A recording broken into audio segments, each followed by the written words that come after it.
Alrighty guys, welcome back to another LEGO set review from BrickByBrick, and today we have set number 40362. This is the Battle of Endor 20th Anniversary Edition. Interestingly, it does not have the 20th Anniversary Edition box, but, you know, that can be ignored. It's got, on the top, one of those little ATSTs, and on the back, a nice alternate view, sort of from above of the entire thing.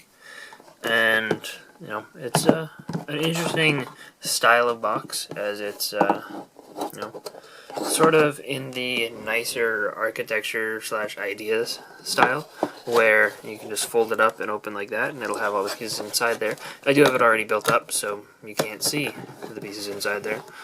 But, also, this is the first time I've gotten one of these LEGO Star Wars boxes with the really cool greebling background, and I gotta say that's pretty cool.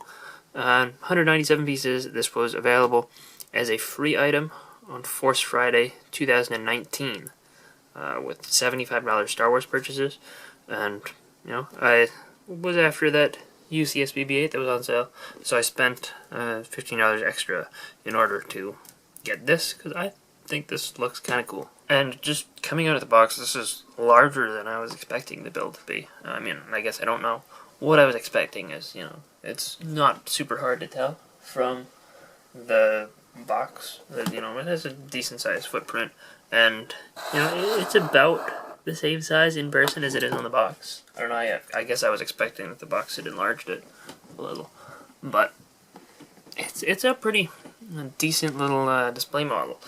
The one thing that I will say that jumps right out at me off the bat is this looks kind of sparsely populated as far as trees go.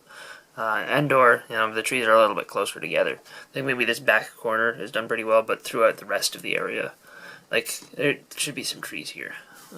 Maybe a couple more over here. But, you know, ignoring that one little fact, this looks pretty decent. I like the dark green base color. I think that that's pretty nice.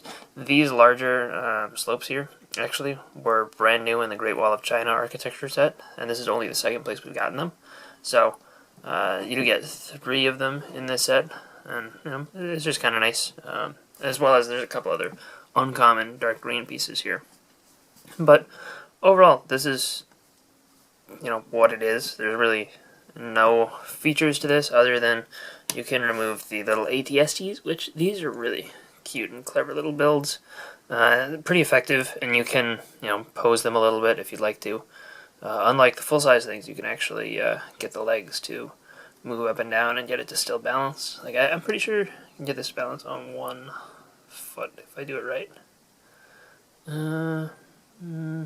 Maybe not, but you can definitely do it on there because it is it's got a studded surface, so you know, you can get them to kind of be a little bit more intimidating or imposing. You know, whatever you'd like to do there, and you get 2 identical builds for those, and those are nice. This 20th anniversary logo, 20 years of LEGO Star Wars, 2x4 tile, is only here and in the Hoth version of this that they did on May the 4th this year.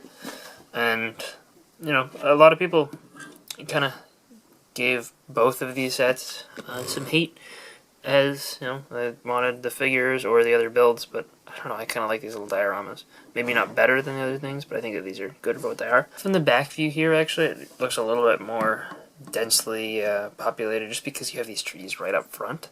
And honestly, I almost like this view better as a result. So I don't know, it must be just that the trees are a little bit further back here, but this looks pretty good. It kind of obstructs the ATSTs, maybe that's why they didn't put them in the front, but I don't know, I like this view. And just from over here you can see all the little stormtroopers on the ground, and you got Han and Chewie, representation of them, right in front of the little bunker there. And speaking of the bunker, you can see from this side that it's a relatively simple build. We have one large tree over in this corner, which works okay. It doesn't quite look like the right type of tree, but it does add in more of that foliage sort of look. And, you know, it is what it is.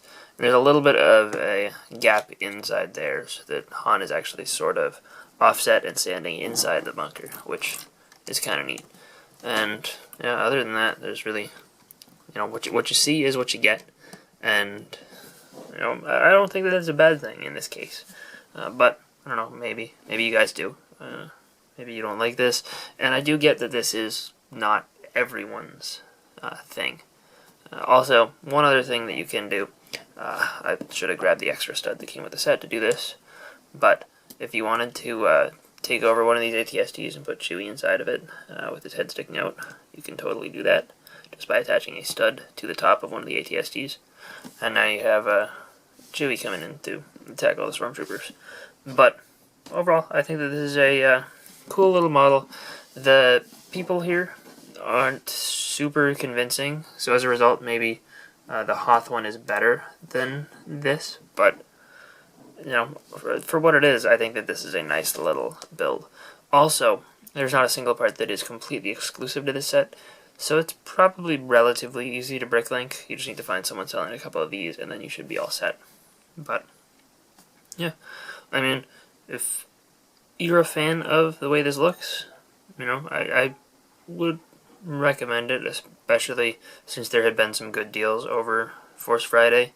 I think that you probably could have done well if there was something that you wanted on sale, but I don't think I would go out of my way to get this in the packaging, like on eBay or anything. I think if you wanted it that much, I would recommend just bricklinking it at that point, and maybe get a couple extras of these 1x1 bricks with side studs, and some extras of these tree pieces, and just populate this a little bit more densely, would be my recommendation. So anyway, hope you guys enjoyed this review. If you did, let me know in the comment section down below, and I'll see you guys all next time. Bye, everyone.